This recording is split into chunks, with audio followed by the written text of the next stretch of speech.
तो hello everyone. तो अभी तो क्वार्टर टू का पूरा रिजल्ट सीजन स्टार्ट हो गया है। तो अभी तो जैसे रिन्यूएबल सेक्टर में देखेंगे तो कुछ कंपनीज के नंबर्स आने स्टार्ट हो गए हैं। तो अगर आप मेरी प्लेलिस्ट देखोगे तो वहाँ पे मैंने ऑलरेडी इस सेक्टर के पूरे वैल्यू चेन में बहुत सारी कंपनीज को डिस्कस किया है। तो उसी में अभी एक रिसेंटली लिस्टेड एक कंपनी है सात्विक ग्रीन करके। तो इसका अभी आईपीओ आया था सितंबर मंथ के एंड में आई थिंक। तो अभी इसका रिजल्ट आया है। तो अभी कैसे इसके प्रोस्पेक्ट्स हैं उसके बारे में हम लोग पूरा डिस्कशन करेंगे इस वीडियो में। तो बेसिकली अगेन पहले मैं अगर आपको ब्रीफ ब्रीफ बैकग्राउंड दे इस कंपनी का। तो ये कंपनी क्या करता है, जैसे आप देखेंगे देखेंगे बाकी प्लेयर्स जो हैं आपके मॉडल मैन्युफैक्चरर्स होते हैं, कुछ आपके ईपीसी में काम करते हैं, फिर जो ये पूरी वैल्यू चेन होती है, वाड़ी वगैरह हो गया जो आपकी बैकवर्ड इंटीग्रेशन में फोकस कर रहा है, और इवन जो बाकी कंपनीज भी है, कई सारी कंपनी आपकी backward as well as forward integration में काम करने की बातें करते हैं। तो साथ ही में इसके अलावा जो आप कंपनीज देखते हैं, आपके कुछ आईपीपी प्रोड्यूसर्स होते हैं जो आपकी पावर परचेज करके उनको सेल करते हैं। डिस्कॉम्स को हो गया, उसमें आपकी जो एक्मी सोलर और सॉरी एल्पेक्स, इस तरह की कंपनीज आती है। तो ये सेगमेंट में काम करते हैं। फिर आपकी विंड वाली कंपनीज होती है और काफ़ी सारी कंपनी जो आपकी अभी बैटरी सेगमेंट में घुसने की कोशिश कर रही है, जैसे आपकी ओडियाना हो गई। मतलब the companies are trying to become पूरा इंटीग्रेटेड सॉल्यूशंस प्रोवाइडर बनने की कोशिश कर रहे हैं। तो इसी सेगमेंट में जब आप इस सात्विक ग्रीन को देखते हो तो हमें उसी कंटेक्स्ट में देखना चाहिए, है ना। तो अगर आप इस कंपनी का पोर्टफोलियो देखोगे मतलब ये कंपनी करता क्या है। तो अगर आप देखेंगे एट द कोर ये कंपनी एक सोलर मॉड्यूल मैन्युफैक्चरर ही है। अब इसमें ये लोग अपने सेल और उसके बैकवर्ड इंटीग्रेशन में जाने की कोशिश कर रहे हैं। इसके अलावा ये जो कंपनी है साथ में अपना ईपीसी भी करती है ना। कोई प्लांट होगा, अगर उनको कुछ इंजीनियरिंग के वर्क्स करवाने होंगे तो इस कंपनी के पास आएगा और अपना कॉन्ट्रैक्ट देगा। हालांकि उसका रेवेन्यू में कंट्रीब्यूशन अभी बहुत छोटा है, but again this is one of the players जो साथ में आपका ईपीसी भी करती है। फिर अगर उसका ऑपरेशन एंड मेंटेनेंस वाला पार्ट आपको करवाना है तो वो भी ये लोग करते हैं। इसके अलावा और ये लोग क्या चीज़ करते हैं आपके, ये लोग अभी आगे जाके बैटरीज में जाने की बातें कर रहे हैं। और आपके जो अभी जो इन्वर्टर्स वगैरह बनती है ना, जो बैटरीज में लगेगा लगेगा पूरे उस यूनिट को बनाने के लिए, तो उस सेगमेंट में जाने की कोशिश कर रहे हैं। फिर अभी आपने देखा होगा कि हमारे कंट्री में जो भी आपकी सोलर पंप्स की डिमांड है, सोलर पंप्स की डिमांड का ड्राइवर क्या है, अगर आप गवर्नमेंट को देखते हो तो उनको फायदा फायदा है काफी इसकी स्कीम में। मतलब it is a win win situation for both the government as well as जो आपके यूजर्स हैं। यूजर्स कौन है उस पर्टिकुलर सेगमेंट में, वो आपके फार्मर्स हो गए, है ना। फायदा क्यों है, क्योंकि आप देखते हैं कि हमारे देश में जो रिमोट लोकेशन है आज भी वहाँ पे इलेक्ट्रिसिटी लाइंस वगैरह नहीं गई हैं, और जो आपके जितने भी स्टेट्स होते हैं वहाँ पे इलेक्शन के लिए एक बहुत बड़ा एजेंडा बन जाता है फ्री इलेक्ट्रिसिटी वगैरह। तो एक तो आपको देखेंगे ना, वहाँ से आपको फाइनेंशियली तो आपको फायदा होता ही है। एट द सेम टाइम जो कंट्री की जो आपकी क्लाइमेटिक गोल्स है 2030 वाली, उसमें भी हेल्प मिलता है। एंड इन सब के बावजूद भी आपके फार्मर्स को भी ये काफी इकोनॉमिकल होता है। तो इसका जो कॉस्ट बेनिफिट एनालिसिस है किस तरह से काम करता है, वो मैंने आपको मेरे ओसवाल पंप्स या और जो मेरे शक्ति पंप्स वाली वीडियो है उसमें भी मैंने एक्सप्लेन किया है। तो basically what I am trying to say कि कंपनी अपार्ट फ्रॉम जो इनके रेगुलर वर्क रेगुलर प्रोडक्ट्स हैं, इसके अलावा ये लोग इनके पीएम कुसुम और जो पीएम सूर्यघर बिजली योजना है, इन सभी सेगमेंट में भी जाने की कोशिश कर रहे हैं। अभी तो उसमें उतना रेवेन्यू सेगमेंट है नहीं, बट जैसे आप देखेंगे ना धीरे धीरे आगे बढ़ के ये लोग इनमें भी एक्सपांड करने की कोशिश कर रहे हैं। और बेसिकली ये लोग अपना देख रहे हैं कि इसमें भी किस तरह के इनको मतलब गुड प्रोस्पेक्ट्स ऑफ रेवेन्यू दिखता है आगे जाके। तो हम लोग इस वीडियो में पहले अभी क्या करेंगे, पहले हम लोग इनके पीपीटी को थोड़ा सा देखेंगे, स्टडी करेंगे और देखेंगे कैसा परफॉर्मेंस रहा है। फिर उसके बाद मैं आपको इंडस्ट्री में क्या क्या चीज़ें चल रही हैं, कैसे ये लोग आगे बढ़ने की कोशिश कर रहे हैं, किस तरह के केपेक्स प्लान्स हैं, तो उन सभी चीज़ों के बारे में हम लोग डिस्कस करेंगे। तो first let us go through its PPT. तो I hope my screen is visible. तो अभी हम लोग स्टार्ट करते हैं। तो डायरेक्टली जैसे सबसे पहले मैं इनके नंबर्स पे आता हूँ। तो जैसे आप देखेंगे ना, तो इनका अगर नंबर्स आप देखते हो तो इस क्वार्टर में तो मतलब फ्रॉम द फॉरफ्रंट आपको ये नंबर्स काफी स्टैगरिंग दिखेंगे। तो आपकी जो रेवेन्यू है उसमें 272% का ग्रोथ है। इबिटा में आपके सेंस मार्जिन एक्सपांशन भी है, और सेंस टॉप लाइन में भी ग्रोथ है। तो वहाँ पे आपको 3.5x की ग्रोथ दिखती है और पैट पे आपको 4.5x की ग्रोथ दिखती है। और साथ ही साथ इनके जो मार्जिन मतलब रिटर्न रेशियोज हो गए आपके आरओसी और आरओई प्रोफाइल, उन दोनों में भी वो 24-25% के आसपास है। और जब आप डेप्ट टू इक्विटी देखते हो इनका, तो वो अभी घटा है, जैसे इन्होंने लिखा है कि 1.36 से वो घट के 1.28 हो गया है। ऐसा क्यों हुआ है, क्योंकि अभी इन्होंने रिसेंटली आईपीओ किया है। And that that part of that particular money जो इनका यूज हुआ है वो आपके जो इनका जो बोरोविंग्स है उसको पे करने में यूज हुआ है। तो इनके इसके कारण इनका जो डेप्ट इक्विटी प्रोफाइल है वो भी अभी रिलेटिवली हमें कम दिखता है। सो अभी तो ये कंपनी अपने बारे में बता रहे हैं कि ये लोग 2015 से स्टार्ट हुए थे, और कैसे कैसे इन्होंने धीरे धीरे अपनी जो मॉड्यूल मैन्युफैक्चरिंग कैपेसिटी है, पहले जैसे आप देखेंगे 125 मेगावाट था, और अभी जैसे इनका 3.84 गीगावाट के आसपास हो गया है और इन्होंने रिसेंटली अभी 1 गीगावाट की और प्लांट ऐड की है इस पर्टिकुलर लास्ट क्वार्टर में ही। तो this is how they are basically saying कि हम लोग कैसे-कैसे आगे बढ़े हैं और साथ ही साथ इन्होंने ये भी कहा है कि हम अपने जैसे ईपीसी प्रोडक्ट सेगमेंट की तरफ गए और साथ ही साथ जो इनकी टेक्नोलॉजी में अपग्रेडेशन किया हमने। पहले जो ये लोग आपके मोनो पीईआरसी टेक्नोलॉजी को यूज़ करते थे, जो कि ट्रेडिशनल टेक्नोलॉजी है एक तरह से। फिर उसमें कैसे आपके टेक्नोलॉजिकल एडवांसमेंट आ रहे हैं इस पूरे इंडस्ट्री में। तो आप देखेंगे जैसे पूरी इंडस्ट्री है वो आपके टॉप 1 में आगे बढ़ रही है। उसमें भी कई सारे वेरिएंट्स होते हैं, मतलब बेसिकली द थिंग इज़ आपको जो लैंड की रिक्वायरमेंट होती है, मतलब स्पेस रिक्वायरमेंट हो गई, आपकी जो एफिशिएंसी होती है, उन सभी पैरामीटर्स पे अपग्रेड होता है। तो this is how they are saying कि हम लोग इस तरह से अपग्रेड हुए हैं और साथ ही साथ इनके कुछ जो आपके एक्सपोर्ट सेगमेंट में भी है और इनके जो बहुत छोटा परसेंटेज आई थिंक 1 और 2% जो होता है इनका एक्सपोर्ट सेगमेंट में भी आता है। और दे आर सेइंग कि हम लोग उसी की वजह आपके जो नॉर्दर्न अमेरिकन मार्केट है वहाँ पे भी एक्सपांड कर रहे हैं। और अभी जैसे 2025 में देखेंगे तो अभी जो ये अपनी मॉड्यूल कैपेसिटी है उसको फर्दर एक्सपांड करने की कोशिश कर रहे हैं। So this is basically what they are saying. Now this is what जो मैं आपको डिस्कस कर रहा था, इनका जो मॉड्यूल मैन्युफैक्चरिंग कैपेसिटी है, कैसे-कैसे पूरा अभी इंक्रीज़ हुआ है ना? तो अभी जैसे आप देखेंगे ना, तो जून में इनकी 3.7 गीगावाट की मैन्युफैक्चरिंग कैपेसिटी है अप्रॉक्सिमेट इतनी, है ना?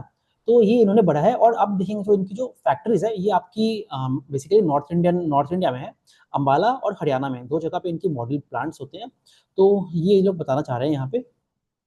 अब जैसे ये लोग बोल रहे हैं यहाँ पे कि अभी जैसे ये लोगों ने बोला है कि जो मैं इनका पूरा आपको पोर्टफोलियो बता रहा था कि ये लोग आपके ईपीसी, ओएनएम और आपके सोलर मॉड्यूल्स में भी जा रहे हैं। और अगेन अभी जो बैकवर्ड इंटीग्रेशन होना है इनका, आपकी सोलर सेल प्लांट है जो कि अभी उड़ीसा में आने वाली है इनकी, जो कि आपकी जो गोपालपुर एरिया है, पारादीप पोर्ट के पास जगह है। तो वहाँ पे बेसिकली इनकी सोलर सेल प्लांट आ रही है, मतलब इंटीग्रेटेड प्लांट है, बोथ आपकी जो मॉड्यूल और सोलर सेल की प्लांट आएगी वहाँ पे। सो दिस इज़ अबाउट। अब बाकी यहाँ पे ये लोग अपनी जो रेटिंग्स वगैरह है उसके बारे में डिस्कस कर रहे हैं कि इनको आईएसओ सर्टिफाइड है और क्रिसिल से अभी ए रेटिंग मिली है इनकी। तो रेटिंग्स हमें क्या बताता है, बेसिकली जो कंपनीज जैसे अपने वर्किंग कैपिटल के लिए बैंक्स वगैरह से लोन्स लेते हैं, जैसे आप देखेंगे जो कॉर्पोरेट बॉन्ड्स वगैरह होती है, तो फ़ायदा क्या होता है जब आप लोन्स लेते हो ना, तो उसके ऊपर तो बैंक आपको इंटरेस्ट चार्ज करेगा। तो जितनी आपकी रेटिंग्स अच्छी होती है उसके अकॉर्डिंग जो है ना, आपकी जो रेट ऑफ इंटरेस्ट होती है वो चार्ज होती है। अब जैसे आप सपोज़ कीजिए कि इनको अभी अपना ओडिशा में केपेक्स करना है, वो आई थिंक अराउंड 1000 करोड़ से ऊपर का केपेक्स होना है, ठीक है? 1500 1000 1500 करोड़ से ऊपर का ही केपेक्स है। तो उतने बड़े जब पैसे को लेंगे, जो भी जितनी भी इंफ्रास्ट्रक्चर प्रोजेक्ट्स फंड होती है, उसका जनरली आप देखेंगे ना तो 70-30 रेशियो पे होता है। 70% जो होता है वो आपका डेब्ट से फंडिंग होता है। तो ये जो रेटिंग वगैरह होती है ये बहुत इंपॉर्टेंट हो जाती है, खास करके इंफ्रास्ट्रक्चर रिलेटेड कंपनीज के लिए, है ना? और इन जनरल कोई भी कंपनी जहाँ पे आपको केपेक्स लगाना है, बिकॉज़ जो आपकी जो रेट ऑफ इंटरेस्ट होगा, वो अगेन डिपेंड करता है आपकी क्रेडिट वर्दीनेस कितनी है।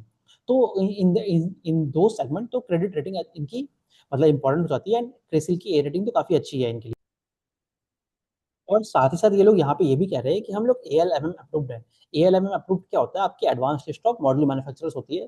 तो इसमें आप देखेंगे ना, ये इसलिए सिग्निफिकेंट बन जाता है कि एक तरह से डायरेक्टली आपको जो लोकल कंटेंट रिक्वायरमेंट होती है हमारे मॉड्यूल्स में कंट्री में, तो इससे आपको जो डोमेस्टिक डिमांड होती है ना, उसको बहुत अच्छे से मीट करने में फ़ायदा होता है।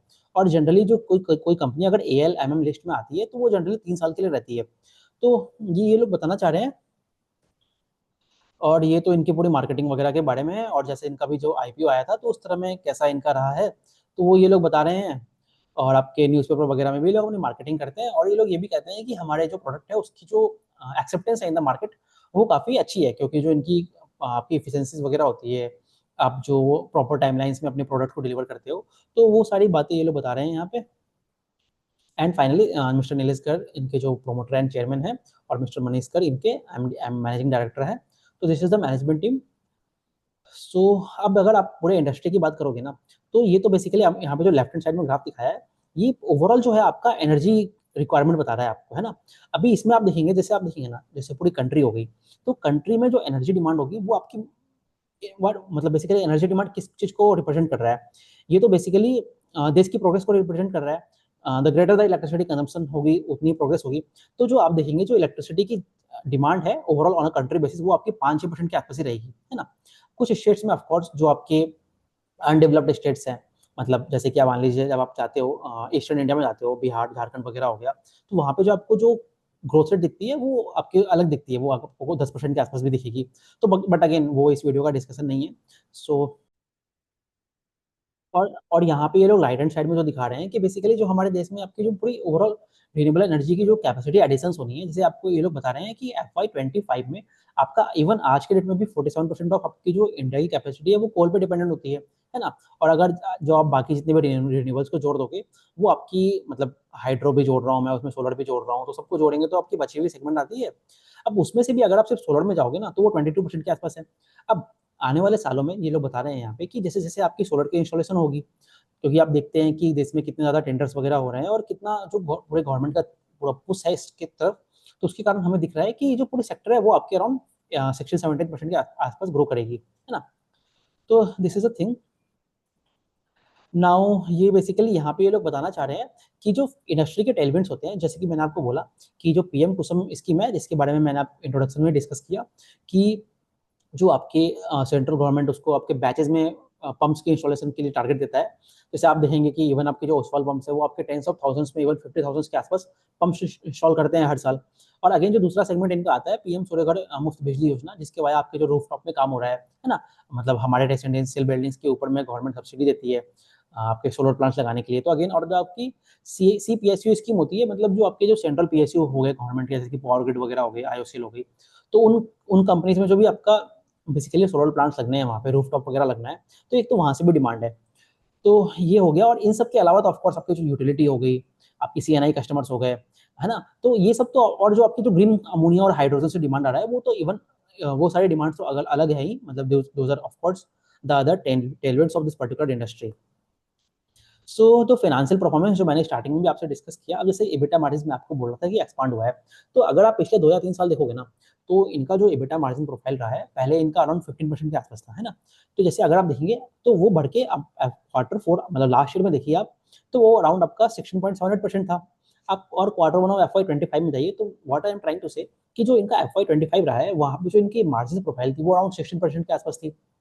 जैसे जैसे आपकी नई कैपेसिटी लगती है, आपकी जो कैपेसिटी यूटिलाइजेशन होती है वो इंप्रूव होती है। तो कैपेसिटी यूटिलाइजेशन जब आप इंप्रूव होगा, सपोज कीजिए आपने एक प्लांट लगाया, है ना, तो आपने जब एक प्लांट लगाया, तो पहले तो वो प्लांट में स्टार्ट करोगे तो आप 0% कैपेसिटी यूटिलाइजेशन से वो प्लांट स्टार्ट होगी, है ना।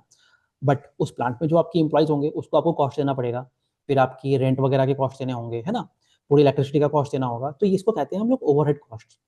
जब प्लांट की धीरे धीरे रैंपिंग अप होती है और उसकी कैपेसिटी यूटिलाइजेशन आपकी 30, 40, 50 और जनरली इस कंपनी के लिए 80% के आसपास कैपेसिटी यूटिलाइजेशन रहता है, तो जब वो बढ़ती है तो आपके जो ओवरहेड कॉस्ट होते हैं वो तो फिक्स रहते हैं। तो अगेन उससे कंपनी को इकोनॉमी ऑफ स्केल मिलता है या फिर कंपनी की इफिशियंसीज बढ़ती है ना।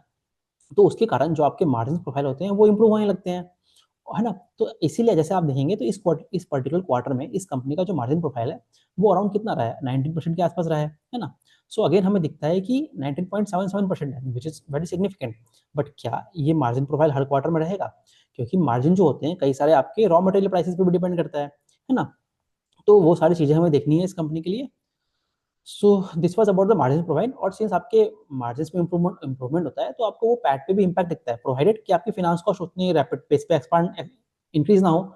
और अभी के लिए तो इनका फाइनेंस कॉस्ट कम हुआ है क्योंकि उन्होंने अपने बोरोइंग्स को पे कर दिया है, तो वो वाला सेगमेंट भी है, तो अकॉर्डिंगली आपको पैट पे भी अच्छा खासा जंप दिखता है। अब अगर आप आते हो डेब्ट और इक्विटी प्रोफाइल पे, तो वो ऑफकोर्स हमें कम होता हुआ दिखता है, आपकी 1.28 के आसपास है अभी इनकी डेब्ट by equity.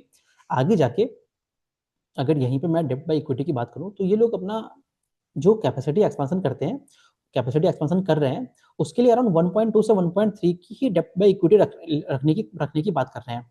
Why this becomes important कि अभी जैसे देखिए, जब आपको मान लीजिए 1500 करोड़ के आसपास का केपेक्स आपको करना है, उसके लिए बहुत सारे फंड्स की रिक्वायरमेंट होगी, है ना। तो आपको बैंक्स के पास जाके मनी रेज करना होगा, तो there could be a high possibility कि आपको बोरोइंग कॉस्ट बढ़ जाए, तो उससे आपकी पूरी ऑपरेशनल मैट्रिक्स खराब हो सकती है। तो बट ये जो कंपनी कहती है कि हमें उसकी रिक्वायरमेंट नहीं होगी, नहीं मतलब ऐसा ही नहीं, ये लोग इनडायरेक्टली बेसिकली कहते हैं। ऐसा क्यों कहते हैं? क्योंकि एक लार्ज चंक ऑफ जो रेवेन्यू है उसके लिए जो ये लोग अपनी इक्विटी को डायल्यूट नहीं करेंगे। मतलब जो पीएसयू बैंक्स है उससे ये लोग अपने बोरोइंग्स करेगा अराउंड 8 से 9% के आसपास, है ना। बचा हुआ जो सेगमेंट है वो अपनी इक्विटी से यूज करेगी। इक्विटी मतलब जो पैसा अभी अभी तक इनके पास है, उसके ऊपर कैश फ्लोज आएंगे और प्रॉफिट्स आएगा, and they will use that particular money to fund their capacity expansion plans. तो that is again a good sign for the company. Now let's continue. So तो ये तो मैंने डेब्ट बाय इक्विटी के बारे में आपको बता दिया। अभी हम लोग अगर आगे बढ़ते हैं तो अगेन यहाँ पे इनके जो डेप्ट वगैरह क्या है वो हमें दिख रहा है यहाँ पे। Just 1 second. बट वही ओवरऑल नंबर्स पे तो हमें डेब्ट बढ़ता हुआ दिखेगा, सिंस कंपनी ग्रो हो रही है। जैसे आपके विद साइज आपके रिसीवेबल्स का नंबर्स बढ़ता है, आपकी इन्वेंट्री के नंबर्स बढ़ते हैं, उसके अकॉर्डिंग ही आपको नेट डेब्ट का भी नंबर बढ़ता हुआ दिख रहा है यहाँ पे। और अगर आप रिटर्न रेशियोज की बात करोगे ना, तो सिंस अभी इन्होंने आईपीओ से पैसा रेस किया है, तो ऑफकोर्स वो तो हमें शॉर्ट टर्म के लिए घटता हुआ दिख रहा है ना। बट अगेन 60% तो किसी भी कंपनी के लिए सस्टेनेबल नहीं होता है, आपको पैसे रेस करने ही पड़ते हैं। तो प्रेजेंट में जो इनका आपका आरओसी और आरओई प्रोफाइल है, that is again quite good. तो आपके 25% के आसपास है दोनों चीज। So this was a thing. So अब फाइनली यहाँ पे मैं आपको कैपेसिटी यूटिलाइजेशन के बारे में बताता हूँ। जैसे अगर आप देखेंगे ना, मैं पूरे अगर सेक्टर को देखूँ, ये काफी, अगर मैं पूरे सेक्टर को देखता हूँ, ठीक है, तो जो capacity utilisation on a sectoral basis जो है वो आपकी अराउंड 40% है। अब आप बोलेंगे कि 40% कैसे है, जब हमें इस कंपनी में दिख रहा है कि 80% हमें कैपेसिटी यूटिलाइजेशन दिख रहा है, और अगर आप बाकी कंपनीज को भी देखोगे, प्रीमियर हो गया, वाड़ी देखते हो, तो वहाँ पे हमें अराउंड 60% या फिर इवन आई थिंक प्रीमियर का तो 90% दिखता है हमें। तो मैं ऐसा इसलिए कह रहा हूँ क्योंकि जब आप देखेंगे ना, अब इंडस्ट्री में सभी प्लेयर्स तो इनके जैसे नहीं है ना। जैसे विक्रम सोलर हो गया, या फिर आपके वाड़ी है, प्रीमियर है, आपकी एल्पेक्स हो गई, एल्पेक्स और एक्मी कंपनी। तो बेसिकली ऐसे बहुत सारे डाइवर्सिफाइड कंपनी है, इवन वेबसॉल भी है, तो वो भी अपनी कैपेसिटी एक्सपेंशन कर रहे हैं, है ना। उनका भी capacity utilisation around I think fully capacity utilise हो गया था उसकी, उनके प्लांट का। तो क्या होता है, इंडस्ट्री में तो सिर्फ यही प्लेयर्स नहीं है, बहुत सारे ऐसे छोटे छोटे प्लेयर्स होंगे, है ना। अब मान लीजिए कोई एक छोटा प्लेयर है जिसके पास सिर्फ 200-300 मेगावाट की मॉड्यूल मैन्युफैक्चरिंग कैपेसिटी है।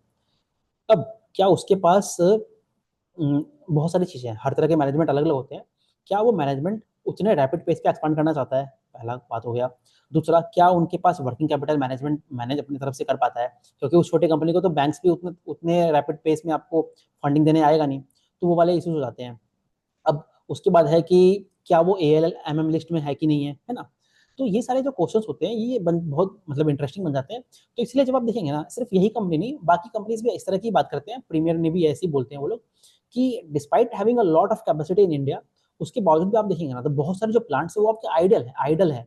अब आप ये बताइए, एक छोटा प्लांट है, और मान लीजिए एक एग्जांपल लेते हैं, कोई सीपीपी प्लांट है, उसको कुछ 500 मेगावाट का सीपीपी की यूटिलिटी है कोई उड़ीसा में, ठीक है, स्टील प्लांट है, जिंदल स्टील मान लेते हैं, तो उसको मान लीजिए प्लांट लगवाना है अपने, है ना, 200 मेगावाट का कुछ लगवाना है उनको। अब क्या वो उस छोटे पेड़ के पास जाएगा? वो तो नहीं जाएगा ना। उनको तो बहुत सारे पैरामीटर्स देखने हैं। वो जो आपका जिनसे वो मॉडल परचेज करेगा, उस क्या वो टेक्नोलॉजी में आगे बढ़ रहा है कि नहीं बढ़ रहा है ना।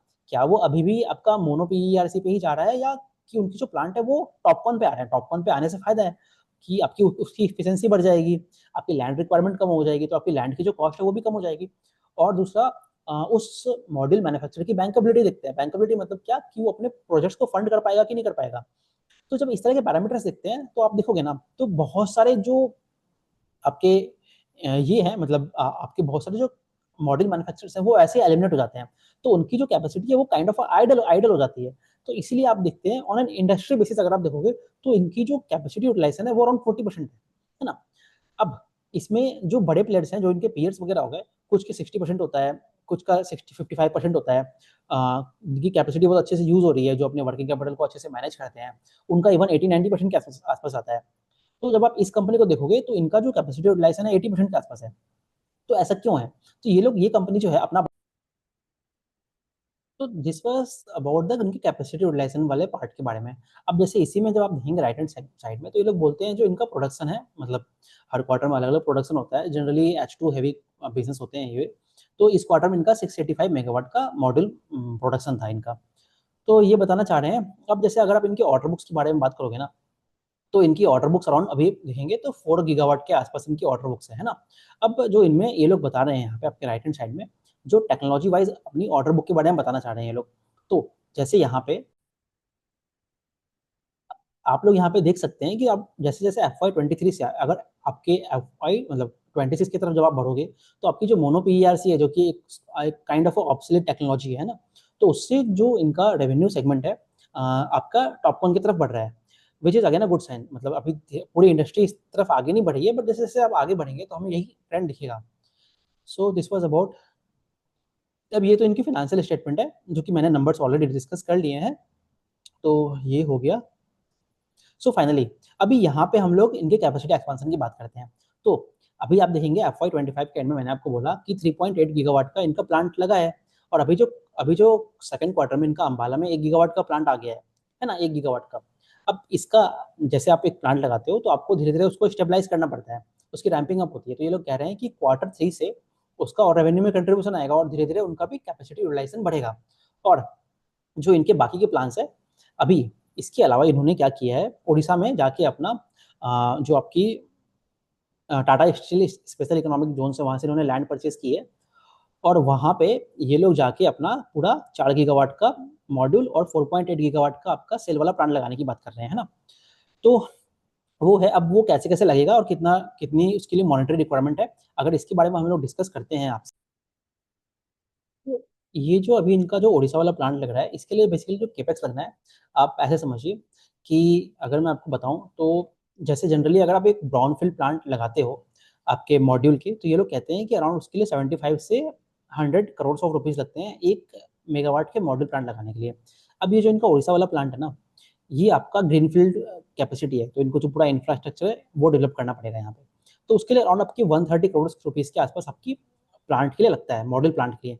तो अगर आपको 4 गीगावाट का आपको प्लांट लगाना है, तो उसके लिए आप अप्रॉक्सिमेट करेंगे ना, तो मल्टीप्लाई बाय 4, तो आपके 500-600 करोड़ के आसपास इनके जो मॉड्यूल वाले प्लांट के लिए लगेगा। अब इसी में ये लोग अपना 4.8 गीगावाट का सेल प्लांट भी लगाना है इनको, है ना? अब जो सेल होता है उसके लिए आपको उसके एनवायरनमेंट, मतलब सेल्स वगैरह बनना है तो केमिकल्स वगैरह यूज़ होंगे वहाँ पे। उसकी जो एनवायरनमेंट होगी वो टफ होती है। तो बेसिकली जो उसकी प्रोसेस होती है वो थोड़ी डिफिकल्ट होती है। इसलिए उसको स्टेबलाइज़ होने में भी टाइम लगता है। स्टेबलाइज़ कहने का मतलब, आपने प्लांट लगा दिया, आप उसके सारे टेस्टिंग्स वगैरह करोगे, फिर उसकी प्रोडक्शन स्टार्ट करोगे, तो उसमें भी थोड़ा एक्स्ट्रा टाइम लगता है एज़ कम्पेयर टू मॉड्यूल। तो ओवरऑल जब आप देखते हो ना, तो जो आपके ये वाले प्रोजेक्ट हैं, टू मतलब जो 4.8 गीगावाट वाला इनका सेल वाला प्लांट आने वाला है, उसको ये लोग 2 फेजेज़ में करेंगे, ठीक है? तो फेज़ 1 में जो अभी पहले कर रहे हैं, वो अराउंड 2.4 गीगावाट करेंगे। तो उस 2.4 के लिए जो इनको कैपेक्स की रिक्वायरमेंट होगी, वो अराउंड 1300 करोड़ के आसपास है। तो 1300 करोड़ आपका सेल वाले के लिए आ गया, और जो आपका मॉड्यूल वाला है, उसके लिए आपको 550 करोड़ से अप्रॉक्सिमेट। तो अगर आप दोनों चीज़ जोड़ देते हो, तो लगभग 1850 करोड़ के आसपास इनका ओवरऑल कैपेक्स लगना है। अब जो मुझे लगता है कि जो इनका मॉड्यूल वाला जो प्लांट है, उसके लिए जो कैपेक्स की रिक्वायरमेंट है ना, एक लार्ज चंक उसका आपको ये लोग अपने आईपीओ वाले पैसे से ले लेंगे, और जो बचा 1300 बचा ना, उसके लिए ये लोग उसको जनरली आप देख रहे हैं कि 60-40 रेशियो में आधा इनका कैपेक्स की जो मनी होगी, वो आपके FY26 में आएगी, और जो 40% है वो आपका FY27 में आएगा। ठीक है? That is clear. अब इसमें जो यही जो है ओवरऑल 1300 पूरा ओवरऑल, इसको ये लोग आपको बैंक से 70% इसका डेब्ट में फंडिंग करेंगे, और 30% इसका आपकी इंटरनल एक्रूवल से होगा। और जो बैंक की जो फंडिंग है, तो वो आपके अराउंड 8 से 9% के आसपास आएगा। तो उसके अकॉर्डिंग ऑफ कोर्स इनका फाइनेंस कॉस्ट भी आएगा, तो उसके लिए मे बी पैट पे थोड़ा-सा मार्जिन्स का इश्यू हो सकता है। तो that was a point which I wanted to say. So तो ये तो हो गई कैपेक्स की बात। अब लेकिन हमें ये भी जानना होगा कि जो कैपेक्स तो आपने लगा दिया, बट उसका रेवेन्यू में कंट्रीब्यूशन कब आएगा? तो जब आप देख रहे हैं ना, जो इनका अभी पहले तो मैं मॉड्यूल वाले प्लांट की बात करता हूँ, जो 4 गीगावाट का इनका मॉड्यूल का प्लांट है। तो उसका जो इंस्टॉलेशन है, वो आपका अराउंड क्वार्टर 4 ऑफ FY26, मतलब इस ईयर के एंड में आपका उसका इंस्टॉलेशन हो जाएगा, ठीक है? अब मतलब वो प्लांट आपकी इंस्टॉलेशन हो गया, फिर उसकी टेस्टिंग वगैरह होगी। कुछ 3-4 महीने लगते हैं उसमें, जैसे आपने प्रीमियर में भी देखा था इस चीज़ को। तो अराउंड आपका क्वार्टर 1 ऑफ FY27 से कुछ रेवेन्यू सेगमेंट स्टार्ट हो जाएगा उसका। बट अगेन वहाँ पे आपको धीरे-धीरे कैपेसिटी एक्सपांड करनी पड़ेगी। तो जब आप कैपेसिटी बोल रहा हूँ, आपकी जो यूटिलाइज़ेशन होगी उस प्लांट की, वो बढ़ेगी। तो जो अच्छा रेवेन्यू में कंट्रीब्यूशन आएगा उस प्लांट से, वो आपके क्वार्टर 2 ऑफ FY27 में आएगा। और सिमिलरली अगर मैं आपके मॉड्यूल लाइन की सेल लाइन के बारे में बात करूँ, तो वो 1 क्वार्टर बाद आएगा, क्योंकि उसमें 3 टू 4 मंथ्स एक्स्ट्रा लगते हैं। तो उसको आप मान लीजिए कि आपका क्वार्टर 2 ऑफ FY27 के एंड में, या फिर क्वार्टर 3 ऑफ FY27 से आएगा। तो ये वाली बात हो गई। अब हम लोग और देखते हैं इसमें। सो ये मैंने आपको पूरा इनके जो कैपेसिटी एक्सपांशन होना है उसके बारे में एक्सप्लेन कर दिया। सो हाँ, अब हम लोग बात करते हैं ये लोग अभी आगे अपना क्या-क्या चीज़ें देख रहे हैं। तो मैं आपको यहाँ पे, जैसे आप देखेंगे, मैंने आपको बोला सेल वाले प्लांट के बारे में ऑलरेडी हमने डिस्कस कर लिया, और इसके बाद अभी लोग सोलर इंडस्ट्री में फोकस कर रहे हैं, और अपना अगर एक्सपोर्ट में कुछ इनको मिलता है अपॉर्चुनिटी, तो वहाँ से करेंगे, और आपके ईपीसी सर्विसेज में तो जा ही रहे हैं, ईपीसी सर्विसेज तो ये लोग कहते हैं। अब जो ये न्यू सेगमेंट है, इसके बारे में बात करते हैं। तो सबसे पहले हम लोग बात करते हैं जो बैकवर्ड इंटीग्रेशन जो बाकी कंपनीज कर रही है, और वैसे ये भी करने का कोशिश कर रहा है, that is in the ingots, और जो वेफर्स होते हैं वो। Again what are those? These are basically the primary products in the whole value chain of this cell से मॉडल बनने वाले लाइन्स में। अब क्वेश्चन ये आएगा कि कब तक ये चीज़ होनी है ना? तो अभी आप जो जितनी भी इंडिया के बड़े-बड़े कंपनीज़ अगर आप उनको देखोगे ना, तो सभी दीज़ आर ऑल एक तरह से व्हाइट बोर्ड वाली चीज़ें हैं, मतलब प्लानिंग फेज़ में है ना? इस पे अभी कुछ कंक्रीट मिला नहीं है। कंक्रीट क्यों नहीं मिला है? क्योंकि आप देखेंगे ना, स्टेजेस में चीज़ें होती हैं। सबसे पहले जैसे मॉड्यूल का पूरा मैन्युफैक्चरिंग पूरा इकोसिस्टम डेवलप हुआ, फिर अभी हम लोग सेल्स पे काम कर रहे हैं। तो गवर्नमेंट ने अभी एक ड्राफ्ट रिपोर्ट निकाली है जिसमें उनकी क्या थॉट प्रोसेस है वो इंडस्ट्री के साथ शेयर की है, और इसी के बेसिस पे जितनी भी कंपनीज़ होती है वो प्लानिंग फेज़ में जाती है अपना। तो अगेन उन्हीं चीज़ों को देखते हुए ये कंपनीज़ भी अपने प्लानिंग पार्ट में है कि आगे जाके हम लोग इसको देखना चाहते हैं। अब आप देखेंगे तो हम लोग कब तक एक्सपेक्ट कर सकते हैं इस चीज़ को? अ, जब अभी देख रहे हैं जो प्रेज़ेंट इनकी जो कैपेसिटी एक्सपेंशन होनी है, वो तो आपके FY 27 उसमें ही लग जाएगा। तो दोज़ थिंग्स आर अगर हम अभी आज के डेट से देखें तो वो अभी आपके 1 या 2 साल डाउन द लाइन है, even 3 years down the line है। क्योंकि उसकी पहले प्लानिंग फेज़ में आएगी, है ना? फिर उसको एग्ज़ीक्यूट करेंगे और कब उससे रेवेन्यू आएगा, तो वो तो बहुत फ्यूचर की सेगमेंट हो गई। तो ये लोग ये करना चाह रहे हैं उसमें। अब इसके अलावा मैं आपको सोलर पंप्स का बताता हूँ। तो अगर आप देखेंगे ना, सोलर पंप्स का डिमांड तो हमें क्लियर है कि आपके पीएम कुसुम स्कीम से जो कंपोनेंट भी है उससे बहुत अच्छा आ रहा है। कुछ स्टेट्स के अगर मैं नाम लूँ तो आपके महाराष्ट्र में जो मागल ताला स्कीम है उससे भी बहुत अच्छा डिमांड है ऑफ दिस पर्टिकुलर कंपनी। तो अभी अगर आप FY 24 देखोगे, 25 देखोगे, तो इन्होंने सिर्फ 100 पंप्स की इंस्टॉलेशन की थी।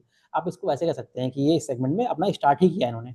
तो उससे इनको just 2 crore of overall revenue में कंट्रीब्यूशन आया था, which is of course not at all significant, but इससे क्या होता है ना कि कंपनी जो होती है वो अपना एक तरह से कैपेसिटी, मतलब नहीं, अपनी एग्जीक्यूशन कैपेबिलिटी दिखाती है। तो जैसे इसी के बाद अगर आप देखेंगे ना, अभी ये लोग FY 25 अभी FY 26 में ये लोग अराउंड 4000 से 5000 पंप्स को कर रहे हैं। तो उससे वो लोग बढ़ा रहे हैं, है ना? और जब FY 27 होगा तो उसमें ये लोग 15,000 पंप्स की तरफ देखना चाह रहे हैं। तो जब आप इस तरह की चीज़ें हम देखते हैं कि बाकी कंपनीज़ भी जा रही है, तो अगेन हमें एक ओवरऑल इंडस्ट्री के बारे में मालूम चलता है कि पंप्स की कितनी डिमांड है इंडिया में, है ना? और कितनी सक्सेसफुल स्कीम है। तो अगेन आप इसको रिलेट कर सकते हो जब आप और जो पंप्स वाली कंपनी है आपकी, वो ओसवाल पंप्स वगैरह जो कंपनी भी वो भी लिस्टेड हुई थी, तो उन कंपनीज़ को जब आप देखोगे तो आपको और अच्छी बेटर अंडरस्टैंडिंग आएगी पूरे सेक्टर की। So this was about the PM Kusum scheme and what they are entering in the आपके ये वाला पंप वाले बिज़नेस में। अब इसके अलावा ये लोग किसमें एंटर करने की कोशिश कर रहे हैं? अभी अगर आप देखेंगे ना, तो अभी तो इंडिया में आपको पता है कि जो मैंने आपको बोंडाटा इंजीनियरिंग वाले वीडियो में भी एक्सप्लेन किया था कि जो बैटरी सेगमेंट है, उसकी क्या रिक्वायरमेंट है ना? अगर आपको वो समझना है तो आप मेरा ओडियाना वाला वीडियो देख सकते हैं। कैसे वो पूरे हमारे जो कर्व को फ्लैट करता है, मतलब कर्व क्या, इलेक्ट्रिसिटी कर्व जो होती है पूरे दिन भर की इंडिया लेवल पे, उसको फ्लैट करने में काम करता है, and how it will help in the whole renewable integration in the country, मतलब how it is an enabler that you all can understand from there. अब तो आगे जाके ये लोग अभी तो फिलहाल उस पूरे बैटरी वाला जो सेगमेंट है, अभी ये लोग उसमें इन्वर्टर्स में जा रहे हैं, ठीक है? तो अभी इन्होंने कल या परसों कुछ प्रेस रिलीज़ किया था, तो उन्होंने जो अपने इन्वर्टर का नाम दिया है, वो कुछ उदय करके इन्वर्टर उन्होंने लॉन्च किया है। तो बेसिकली उसमें जा रहे हैं अभी लोग। अभी तो ये आपका इन्वर्टर वाले स्कीम में हो गया। अब इसके अलावा ये लोग बैटरीज़ में कैसे जा रहे हैं? तो अभी राइट नाउ ये लोग बैटरीज़ के लिए सिर्फ़ ईपीसी वाला काम करते हैं, ठीक है? आगे जाके तो ये लोग उसमें आपका किस तरह से एक्सपांड करना है, उसको आपको बिल्ड करना है, उन सभी चीज़ों में जाएँगे। तो ये लोग बताना चाह रहे हैं। अब उसमें भी जब आप देखोगे ना, तो इसमें जो बैटरीज़ होगी जनरली जो अभी जो कंपनीज़ है इंडिया में, वो सभी आपकी इम्पोर्ट करेगा फ्रॉम चाइना, ठीक है? तो उसके बेसिस पे क्या होना है, अभी तो बैटरी सेगमेंट में ये लोग उतना गए नहीं हैं, तो जैसे-जैसे जाएँगे, अपडेट्स आएँगी हमें, इंडस्ट्री जैसे-जैसे इवॉल्व होगा, and we will keep on discussing all those things. One more point I want to say here, अभी जो मैंने आपको सेल वाले जो कैपेक्स होना है इनका 1300 करोड़ वाला, उसके लिए मैंने आपको बात की। तो आप देखेंगे ना, तो अभी आप सोचिए इंडिया में तो सेल्स की प्लांट्स नहीं है।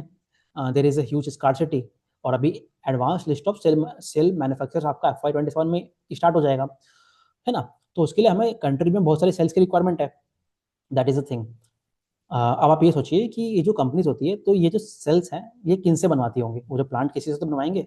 We will need some good industry expert. तो अभी तो सिंस इंडिया में सेल्स की प्लांट ही नहीं है, तो हम लोग इंडिया में तो किसी को टेंडर दे नहीं सकते हैं। तो जनरली ऐसी चीज़ों के लिए आप पूरे सेक्टर को अगर आप देखेंगे ना, तो जितने भी लोग अभी आप सेल्स की प्लांट्स लगवा रहे हैं, some way they are involved with the Chinese players, है ना? तो ये कंपनी भी जो है, इनके जो टेंडरिंग होती है उन प्लांट्स के लिए, वो चाइनीज़ प्लेयर्स लगवाते हैं। तो ये जो वाला जो प्लांट है, ये भी अगेन चाइनीज़ प्लेयर लगा रहा है इनका उड़ीसा में। तो हाँ, मतलब कहने का मतलब ये है कि वो जो प्लेयर है, वो अगेन उस कंपनी ने ऑलरेडी अपने किसी पीयर पीयर के लिए वो काम किया है। मुझे I don't know the exact name of player, but मुझे इतना पता है कि जो प्रीमियर प्रीमियर एनर्जी है वो भी किसी चाइनीज प्लेयर से ही अपना सेल्फ प्लांट लगवा रहा है, तो we can relate these things, है ना. So this was about this, and I think I have discussed all these things. Let me see. So just one second. So this I have explained, जो भी इनके नए नए revenue segments हैं, और यहाँ पे ये लोग अपने जो सस्टेनेबल गोल्स हैं उनके बारे में बात कर रहे हैं. सो ये सारी बातें तो हो गई. अब हम लोग आते हैं कुछ और इंडस्ट्री में जो इश्यूज हैं, और आपके जो इनकी रेवेन्यू गाइडेंस वगैरह किस तरह से उस पर कैसे चलना है. तो सबसे पहले अगर मैं एक पहली बात करता हूँ कि एक क्वेश्चन आता है आपका ऑर्डर बुक वाला, और जो आपकी इंडस्ट्री में, क्या इंडस्ट्री में क्या इंडस्ट्री में हमारे ओवर कैपेसिटी तो नहीं है इन चीज़ों के कारण. अभी जैसे आप देखेंगे ना, जैसे मैंने आपको बोला, अभी नेक्स्ट ईयर से आपके advance list of cell manufacturers आ जाएगा, लिस्ट इंप्लीमेंट हो जाएगी. और अभी आप मैंने आपको स्टार्टिंग में भी बताया कि किस तरह से पूरे सेक्टर में आपकी ग्रीन ग्रीन अमोनिया से डिमांड है, पीएम कुसुम से डिमांड है, एंड ये सारे टेलविंड्स है. तो कंपनी कहती है कि फिलहाल अभी अपकमिंग 2-3 ईयर्स में तो हमें कुछ ऐसा मतलब ग्लटिंग नहीं दिखता है. ग्लटिंग मतलब आपकी too much of over supply, वो वाला इशू हमें नहीं दिख रहा है. तो that is based on the supply side का क्वेश्चन हो गया. और मैंने आपको डेब्ट बाय इक्विटी पे ऑलरेडी बोल दिया कि कंपनी अराउंड 1.2 से 1.3 के आसपास रखने की बात कर रही है. इसके अलावा अगर मैं बताऊं आपको, जो इनका जो रेवेन्यू स्प्लिट होता है ना जनरली, वो अराउंड आपका 80% यूटिलिटी सेगमेंट से आता है. मतलब आपके जो बड़े बड़े कस्टमर्स होते हैं, पीएसयूज हो गए, या फिर जो आपके पावर प्रोड्यूसर्स होते हैं, उनसे आता है. फिर आपके 10% अराउंड रिटेल सेगमेंट से आता है. सीएनआई से अराउंड 8% है, और कुछ 2% आपका ईपीसी या फिर आपके एक्सपोर्ट सेगमेंट में है. अब इन सब के अलावा अगर मैं आपको आता हूँ डायरेक्टली इनके जो रेवेन्यू गाइडेंस है उस पर मैं कैसे इनका प्रोजेक्ट करें हम लोग, है ना. तो अगर आपको ये प्रोजेक्ट करना है तो इसके लिए सिंपल सा तरीका है. तो अभी जो कंपनी है ना, ये अपना कोई रेवेन्यू गाइडेंस देता नहीं है पहले तो. तो अब आप जैसे आप देखेंगे ना, ये कंपनी जैसे अभी आप देखिए, तो ये कंपनी का हमें कैपेसिटी यूटिलाइजेशन पता है 80% के आसपास है ना. अब इस कंपनी के अराउंड FY24 में जो कैपेसिटी थी वो अराउंड 1.7 गीगावाट थी. FY25 में अभी जो ईयर चल रहा है इसमें इनकी 3.6 गीगावाट अवेलेबल कैपेसिटी है ना. तो सिर्फ मैं अगर उसके बेसिस पे देखूँ, क्योंकि अभी जो नई कैपेसिटी आई है 1 गीगावाट की, उसका तो रैंप अप होना है, उसको मैं अभी कंजर्वेटिव एस्टिमेट के लिए उसको जोड़ता ही नहीं. तो कंपनी इनडायरेक्टली ये कहता है कि हमारा जो कैपेसिटी यूटिलाइजेशन है 80% पे है, हम उसी के आसपास रखने की कोशिश करेंगे, है ना. तो अगर मैं कैपेसिटी यूटिलाइजेशन को कांस्टेंट मान लेता हूँ, है ना, और अगर मैं सिंपली जो ओवरहेड कॉस्ट वगैरह है उसको भी सेम ही रखने की बात करता हूँ, तो अगर मैं इनकी जो कैपेसिटी एक्सपांशन जिस रेट से हुई है, तो अप्रोक्सीमेट आई कैन अज्यूम कि उतने ही परसेंट पे इनका रेवेन्यू बढ़ेगा. तो अगर आप देखेंगे तो 1.7 से 3.6 गीगावाट इनका कैपेसिटी एक्सपांशन हुआ है, और जो नए कैपेसिटी पे हम लोग अप्रोक्सीमेट उतना ही कैपेसिटी यूटिलाइजेशन मान रहे हैं. तो अप्रोक्सीमेट अगर आप देखेंगे तो 2x इनका मॉड्यूल प्लांट्स इंक्रीज हुए हैं. तो मोर और लेस वी कैन एज्यूम कि उसके आसपास ही इनका टॉप लाइन रहेगा. सो वी कैन एक्सपेक्ट, जैसे अभी इन्होंने इस क्वार्टर में भी अराउंड आई थिंक 90% के ऊपर टॉप लाइन आया था, तो we can expect a similar trend going forward from this particular company. अब दूसरा क्वेश्चन होता है आपके मार्जिन प्रोफाइल में बात करते हैं. तो अभी तो इनकी मार्जिन प्रोफाइल अराउंड 19% की आई थी, बट ये जो चीजें होती है ये आपकी फ्लक्चुएट करती है ना. और कंपनी ने ऐसा कुछ गाइडेंस नहीं दिया है अगेन मार्जिन प्रोफाइल पे भी, बट दे हैव टोल्ड कि हमने जो मार्जिन पास्ट में रखे हैं उसके आसपास ही हम मेंटेन करेंगे. सो अभी जो 19% की मार्जिन प्रोफाइल है उसको तो मैं बहुत ज़्यादा मानता हूँ. अब आगे जाके वो कंपनी क्या उतना कर पाएगी कि नहीं कर पाएगी, अगर कर पाती है तो that is a well and good thing. But अगर हम FY25 का मार्जिन देखें, जो कि अराउंड 16.5% के आसपास था, तो मोरलेस उसी रेंज में हमें दिखता है इसका मार्जिन. एंड फाइनली जब इनकी सेल प्लांट आ जाएगी, जो कि आपके ऑफकोर्स नेक्स्ट फाइनेंशियल ईयर में आएगा, तो जब वो प्लांट आ जाएगा तो सिंस वो आपकी इंटीग्रेटेड फैसिलिटी हो जाएगी, और मोस्ट ऑफ द उसका जो सेल्स है वो आपके अपने खुद के यूज के लिए होगा, है ना. तो एक तो वहां से आपका, तो वहां से हमें इनका जब जब इनकी सेल प्लांट आ जाएगी तो अराउंड 4 से 5% हमें इनका मार्जिन प्रोफाइल इंप्रूवमेंट होता हुआ दिखता है. बट अगेन वो तो जब होगा तब हम देखेंगे. और जैसे अभी अगर मैं आप इनका इनका, इनका आपको मैं इनका प्रेजेंट पी बताता हूँ इस कंपनी का. जस्ट 1 सेकंड, लेट मी सी, मैं खुद भी देख लेता हूँ. SWT सात्विक. तो जैसे मैं ग्रो पे देख रहा हूँ इनका भी प्रेजेंट पी अराउंड 31 है ना. तो अगेन आप उसको फॉरवर्ड पी निकालेंगे तो काफ़ी मतलब डिसेंट आता है, क्योंकि अब हम इनका मार्जिन मतलब आपकी मैंने टॉप लाइन ही इनका अराउंड 90-100% के आसपास लिया है. और पिछले साल क्वार्टर 1 में जितना मार्जिन होगा वो तो धीरे धीरे इंप्रूव भी हुआ होगा, तभी तो इस पर्टिकुलर ईयर में 90% आया है. तो पैट पे हमें ऑपरेटिंग लेवरेज के दिखने के और भी ज़्यादा चांसेस हैं. तो पैट उनका उससे भी ज़्यादा रेट पे ग्रो कर सकता है. तो again from the valuation point of view this is also good bet. तो this was all about Satvik Engineering, कैसी अच्छी कंपनी है. तो बट अगेन इस सेक्टर में आप देखेंगे ना, तो जितनी भी कंपनीज है ऑलमोस्ट सभी का नंबर्स इसके आसपास ही आता है। आपका आई थिंक एल्पेक्स सोलर है ना, तो उस कंपनी का भी ऑलमोस्ट इसी तरह का मतलब आपकी कैपेसिटी एक्सपांशन के टारगेट्स हैं, है ना। और विक्रम सोलर हो गया, वेबसोल हो गया, सभी कंपनी इस तरह से बढ़ा रही है। तो अगेन काफ़ी इंडस्ट्री में टेलविंड्स है, तो अभी इनके सभी के कंपनीज के नंबर आने देते हैं हम लोग। तो एक ही करके मैं सबको डिस्कस करूंगा, और फाइनली जब पूरे नंबर्स आ जाएंगे तो मैं सबको प्लेस कर दूंगा कि कौन कहाँ स्टैंड करता है आपके किस तरह से कैपेसिटी एक्सपांशन के बेसिस पे, किस तरह के उनके गाइडेंस वगैरह हैं, और कहाँ वो स्टैंड करते हैं from A investment point of view. तो उसके बेसिस पे हम लोग सभी को जज करेंगे, है ना। तो this was all about from this video, hope you all like this video, thank you very much.